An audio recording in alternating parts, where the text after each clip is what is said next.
You're watching SKST Radio.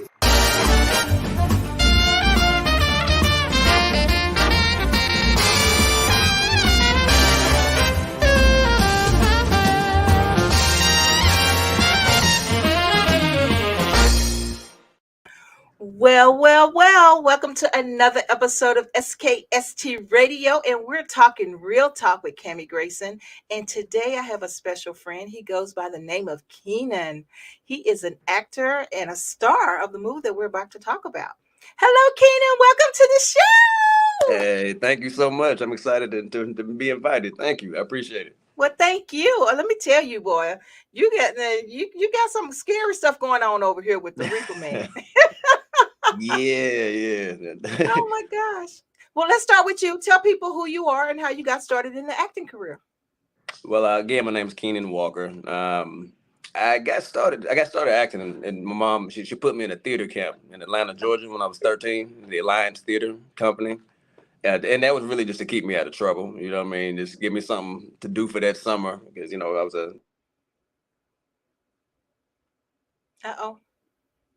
So she needed to keep me out of trouble. You know what I'm saying? So something about hopping on stage and improvising, you know what I mean? That was coming up with stuff off the top of my head. That was the stuff that's what I was getting in trouble for class, getting in trouble for class for doing anyway, stuff like that, So I got bit by the acting bug, but then that was in '93. So I've been acting since then, theater, film. Now I'm the duck master at the Peabody Hotel. Now I'm not sure if they know what that is, but in Memphis, Tennessee, there's a historical hotel called the Peabody Hotel where there's a ceremony that's called the Duck March that happens twice a day, every day. Okay. It has been going on since 1940. So I'm the duck master at the Peabody.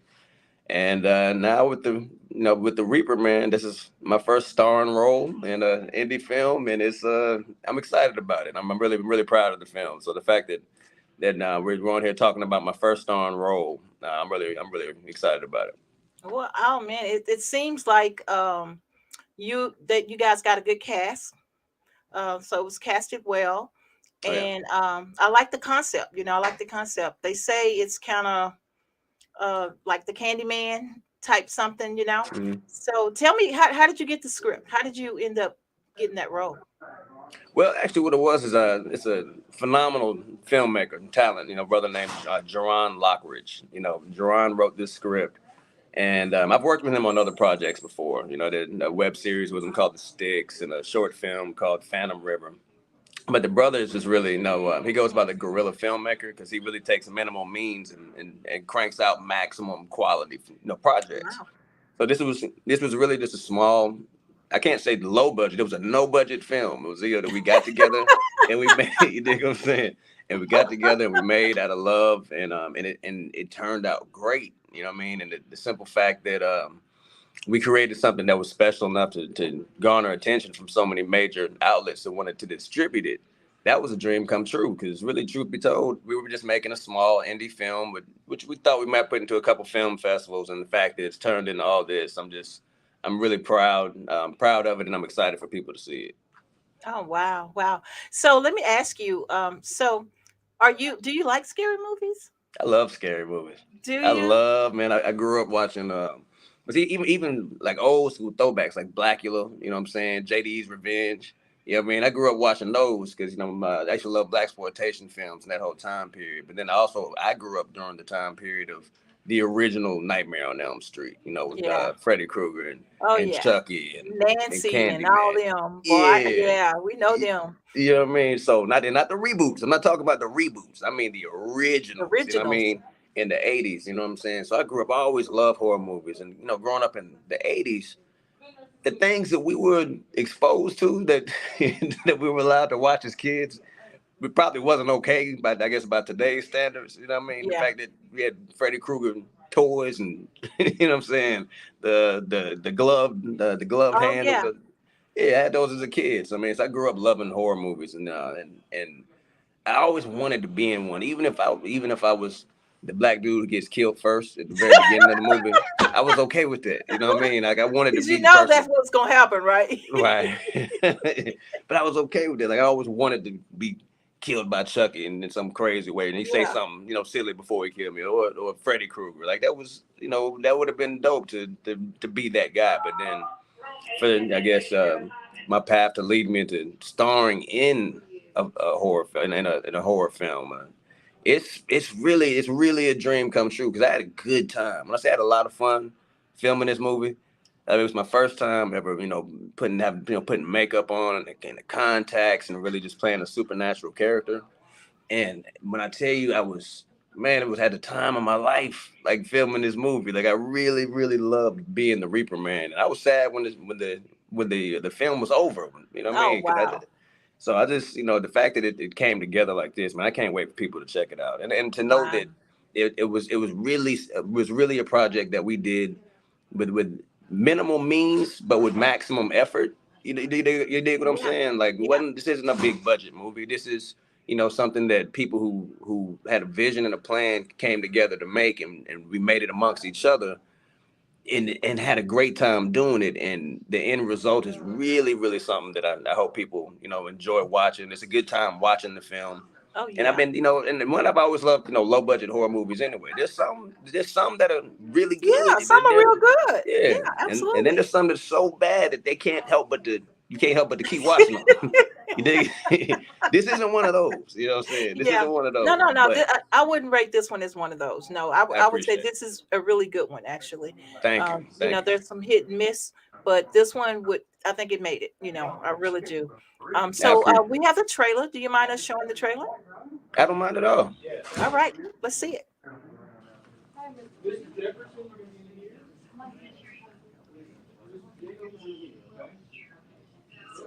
Waiting on the trailer. Wait.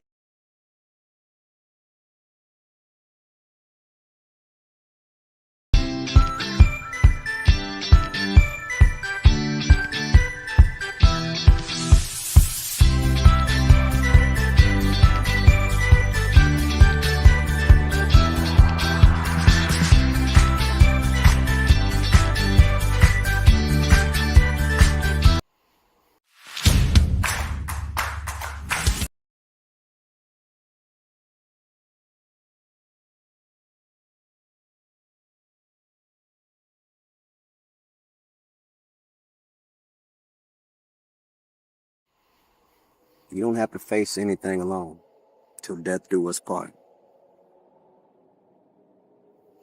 Really, death ain't even that strong.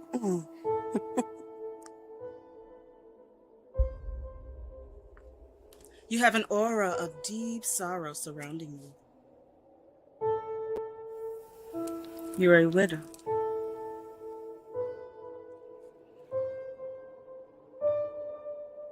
Do you believe in the supernatural? Evil? I see evil every day. But if you're talking about demons and ghosts, I can't say I do.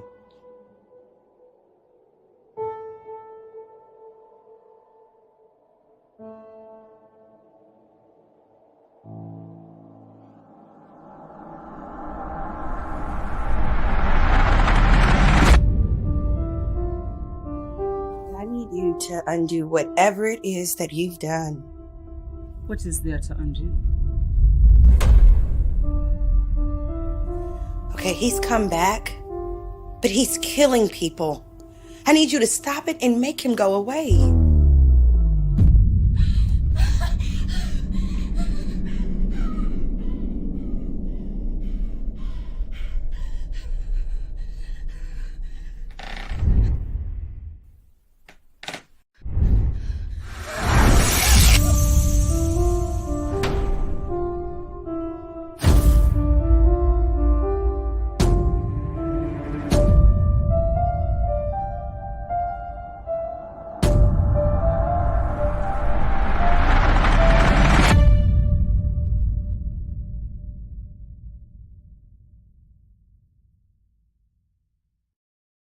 That was scary. Oh my gosh. Okay, so I think you probably didn't get much sleep after seeing yourself for the first time in that one, did you? Say it again. I said you probably didn't get much sleep after seeing yourself in that one. Hey man, I think it was I was up because of how excited, what I'm saying, I was about how it turned out. It has its terrifying moments, but I think the thing about it is the story. You know what I'm saying? The story is so good. You know what I Mm-hmm. mean? Like the story is well written, and the characters are well developed to where it was an exciting thing. It was an exciting journey to go along with while watching the film, because you really do care about the characters, and you really do understand why the Reaper Man is doing what he's doing. You know what I mean? Right. And but at the same time, I also have to make mention of one of our cast members who was a part of the film, named Tarsha Gibson, who played a character named Sheba, who was passed. She passed a couple months ago, a little less than a couple months ago. This was her last project, Oh, I'm and she was sorry. phenomenal in the project. Thank you. I appreciate the condolences, but it makes the film that much more special because this was Tarsha's last project as well, and so this is a tribute. As far as I'm concerned, my performance, I dedicate to Absolutely. Tarsha Gibson. Oh, that's so sweet. Well, I mean, okay, so like I said, you guys seem like you all had good chemistry together. Oh yeah. And so I know you kind of built that family type relationship. How long did it take y'all to film this show? We filmed this entire movie in 9 days. What? In 9 days, yeah, between Memphis, Tennessee, and Jackson, Tennessee. We got together, and like I said, we locked down some locations, rented out some Airbnbs, and just used the best use of locations that we had. Mm-hmm. And we shot the entire movie in 9 days. The whole feature film. I Amazing. think some movie's close to an hour and a half. We shot the entire feature length film in like 9 days, and it was one of the best Wow. experiences of my life. Wow. Okay, so now I know the movie is based off of a haunted house type thing, siblings, all this cool stuff. Um, at Well, the end well, of huh? go ahead. Yeah. I'm gonna say at the end of the day, it really leaves you thinking, this could be possible. Something like this really could happen, Well, I when would. you inherited stuff.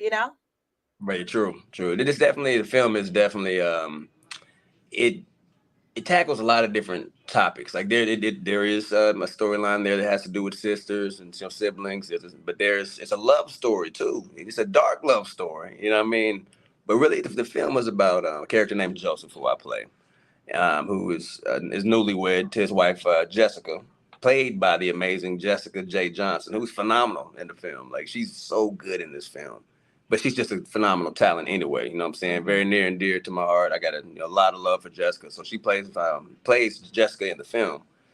And something happens that causes Joseph to be taken out of the picture early. And because of the grief that Jessica feels and the loss she feels, she goes through a means to try to reconnect with her husband. And it doesn't necessarily go how I'm sure she hoped it would have.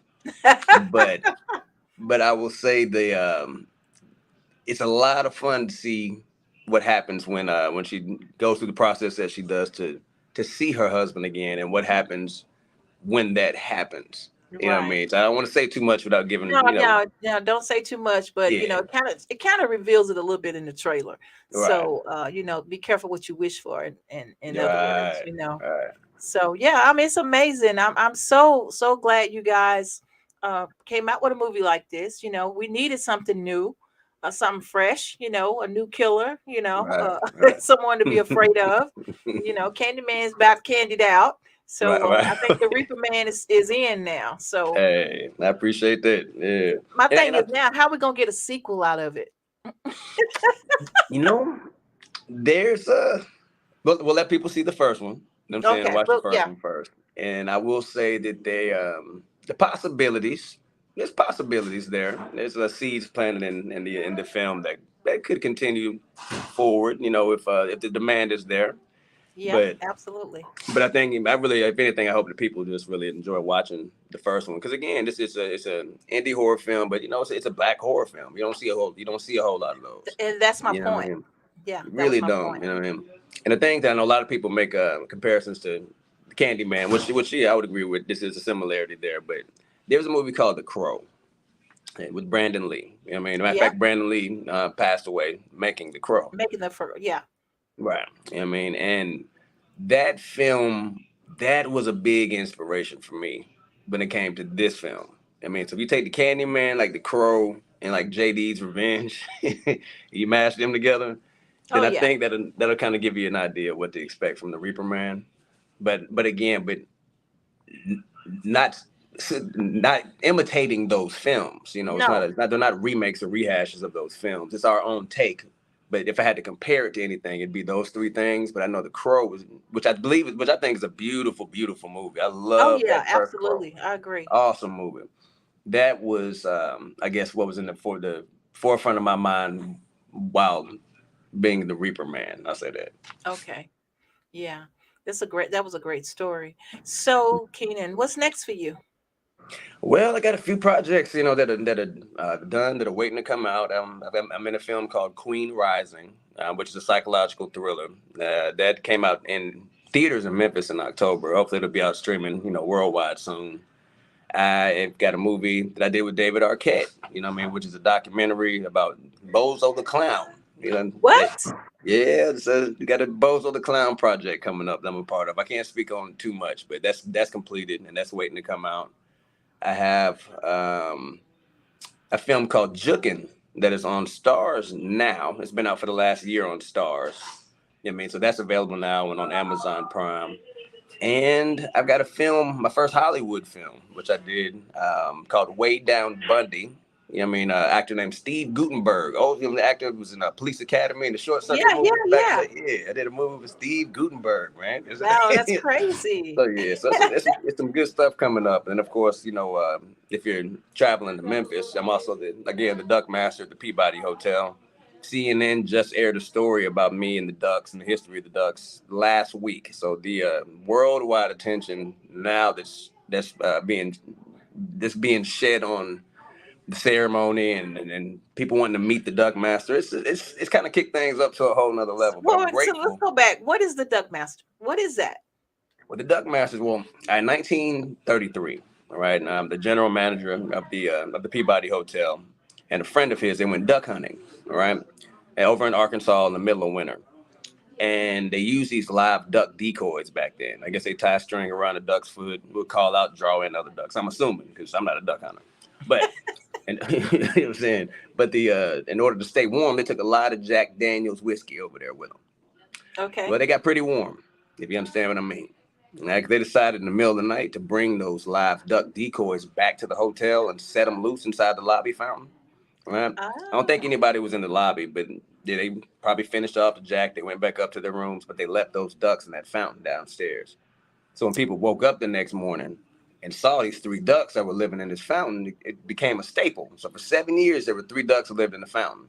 Right? But then in 1940, a black man by the name of Edward Pembroke was hired to be a bellman. And keep in mind, back then, the bellman had to take care of those ducks that were inside the fountain. Oh. All right? Well, back then, I'm saying 1940, a black man named Edward Pembroke was hired to be a bellman. Just so happened he was an animal trainer in the Ringling Brothers and Barnum and Bailey Circus as a young man. And he knew how to train ducks. So he was the one that turned the tradition of ducks living in the fountain into a ceremony. All right? He created they suggested they give him a home on the rooftop. Said we can just call it a duck palace. The original duck palace was a large cage. The one that's up there now is a $200,000 structure. Wow. Right? And then coming from the circus, you have the ringmaster. Well, he created the character of the duck master. And he trained those ducks on how to march from the duck palace on the roof, across the rooftop, into the hotel and into the elevator. They all ride down to the lobby together. Doors open, and they get a red carpet entrance march into the fountain at 11. Right, keep them indoors no more than 6 hours. Then 5 o'clock, there's an exit march back into the elevator and then back up to the Duck Palace for the rest of the night. Oh my goodness! Now he created that ceremony in 1940. He stayed employed as a Duck Master at the Peabody until 1991. 51 years he held that title. Since him, I'm the 7th official Duck Master, but I'm the 2nd Black Duck Master, 2nd official African American official Duck Master in history since Mr. Pembroke. You know what I mean? So the fact that my path led me into making history, You dig what I'm saying? Yeah. By carrying this man's legacy on. And it wasn't my plan. Like I went there for a whole nother reason, and it really connected with me. They offered it to me, and it became life changing. So I've been the duck master for 4 years now, and so between making films and marching ducks, hey man, life was all right. So you're really marching ducks. I train ducks. I get new ducks every 3 months. You know Oh what I mean? my Yeah, gosh. 1 male and 4 females. Or 1 drake and 4 hens, as some people refer to them as. And I train them. I train them on how to march from that duck palace all the way into the elevator. I tell people about the history of the ceremony prior to each ceremony. And now, like I said, man, the world is coming to see me in the ducks. I think, the ceremony's been going on since 1940, but with social media and I did a game show appearance. I was on the game show To Tell the Truth. You know what I mean? With Anthony Anderson and, his mother hosts that show. And the segment that I was in, they had to try to figure out who is the real duck master. You know what I mean? Oh my goodness. And now the CNN story that they just aired. So now in social media, TikTok, like all these, it's crazy, you know what I mean? So now I'm getting all kind of kids that look, all different color kids, you know what I'm saying, that are running up to me like, oh, Duck Master Kenon, you're here. Oh, I just saw you on CNN. You know what I'm saying? Oh my gosh. So it's a blessing, man. It really is. And the fact that it wasn't my plan, makes me appreciate that there was a plan in place for me. It wasn't my plan. You dig what I'm saying? All I did was just kind of stay obedient to what I felt like I was purposed to be doing. And everything else, man, God just opened doors I didn't even know were there. So I'm just grateful to be where I'm at, because I'm doing all this with no agent. I don't have an agent. I don't have a manager. I don't have a publicist. I don't have a team of people that are creating opportunities for me. I've solely trusted God to lead me from one thing to the next. Well, you just named all those people. That's him. You just named him. Right, there you go. That's God as my representation. There you go. Absolutely. Right.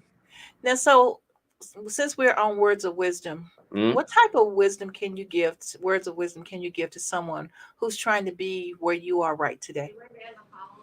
Well, as far as acting, I think a lot of people do that for different reasons. Some people want fame. Some people want the attention. Some people want the world notoriety, and that's fine. If that's your ambition, and I'm not gonna knock that. There's a lot of people who got famous by wanting to be famous.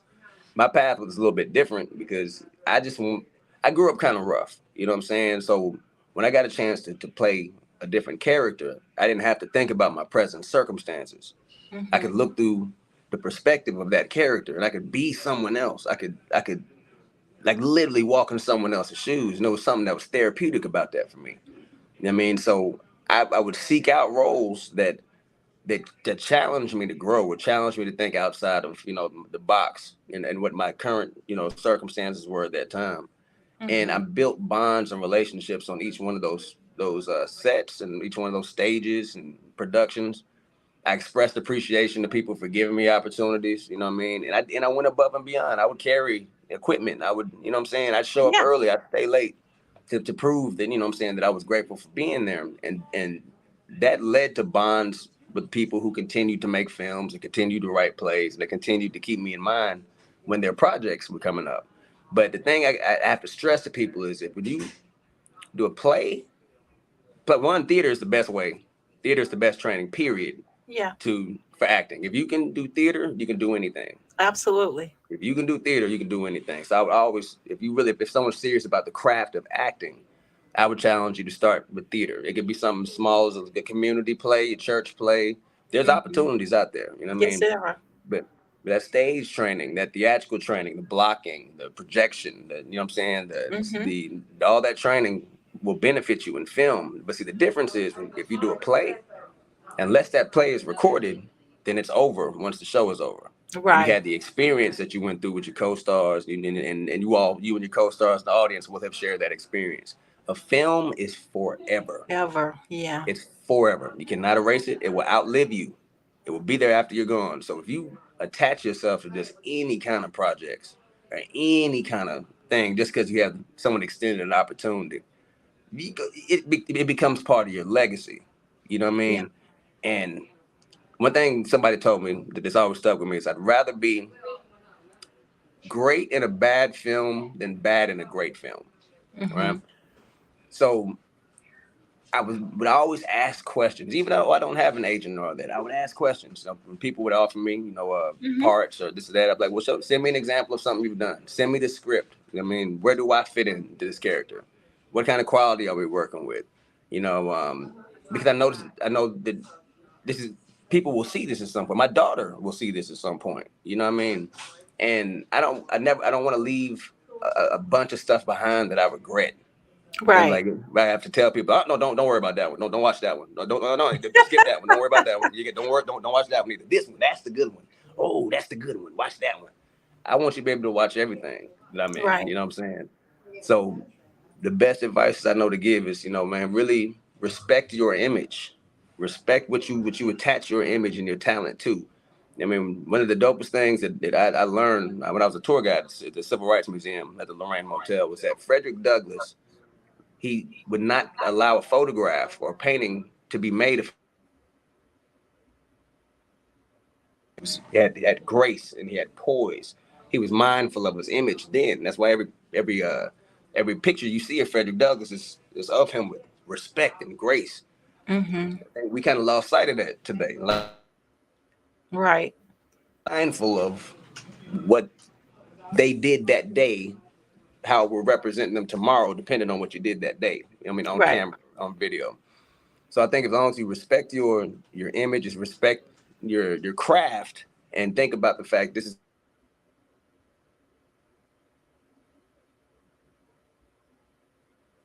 the right direction.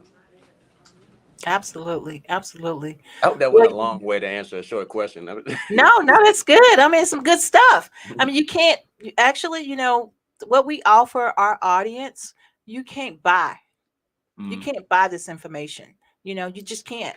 You have to, because we are talking to people who's out there doing what they would like to be doing. We're talking to people who are masters at their craft. If they're not there yet, they're working their way there. And so you're giving advice that's priceless. So no, we appreciate every little bit. I mean, we really do. We really do. And we love that you're doing well. We love that the Reaper Man is going to be like the number one. And so Hey, don't I'm speak pulling that for into you. You got a existence. new fan here in Virginia. And so thank you so much for being a part of SKST Radio. And we want to have you back. You got a lot of I would love to projects. come So back. we'd like to invite you back for sure. I would love to come back, and I really, like I said, I appreciate you for allowing me to be a part of your platform and to showcase the film. And because again, I'm really excited about it. It's a good film, like it really is a good movie. I mean, I don't fly. I wouldn't be like, yeah, man, the movie's great. You're gonna love it, and I know it's trash. If it was trash, I'd be like, okay, man, well, hope you support it. Hope you check it out. Thank you for giving us your time. I'm telling you, this is a good movie. We made a good movie, you know what I'm saying? And hopefully it will not only just entertain you, but hopefully inspire you that even if you have minimal means, if you have a vision, you got the right people around you, and you have a forward thinking, forward moving spirit, then you can do whatever you want to do. Don't let lack of whatever stop you from doing what God has put in you to do. You can make a movie on an iPhone. So don't ever shortchange yourself. And hopefully the Reaper Man, when you see this film, will be an example of what's possible, regardless of what you do or don't have. Looking at the Reaper Man, I have to remember Freddy Krueger was a real man. So now, same thing with the Reaper Man. It's like, oh, he is a real man. That's not really him. It's so scary. So it's so crazy. But you know what? Tell people how they can see the Reaper Man. The Reaper Man will be available on all digital platforms. So anywhere that you would rent a movie online or buy a movie online, Amazon Prime, iTunes, video on demand, Cox Cable, anywhere that you would go online to watch films, then that you'll be able to see the Reaper Man right there. So it's not going to be this like just on free streaming sites. Like this is one of those where you either can rent it or purchase it. But it will be available worldwide on all digital platforms. So anywhere where you will watch movies online, you can see the Reaper Man. And I have a little secret too, because YouTube is so sweet to let us, show the videos and things like that. They will actually put the buy me button right here on this interview. So Yeah. once you see this interview, you can go over and push the button and rent the movie or buy the movie. So it's Exactly. right here. You don't have to go much further than our show. You see how God works. It makes it convenient for you. Go and That's go and right. push that button. If you're That's watching the right. video, Push the button. Push go the and push button. the button. Well, Kenon, thank you for being on the show. Again, we want to invite you back when you got other projects. Please stay in touch. I will. I appreciate you again. Thank you. Yeah, absolutely. And take care of what you need to do. All right, I will guys. do. Until next week. Tell them bye, Kenon. Bye-bye, y'all. Y'all be blessed.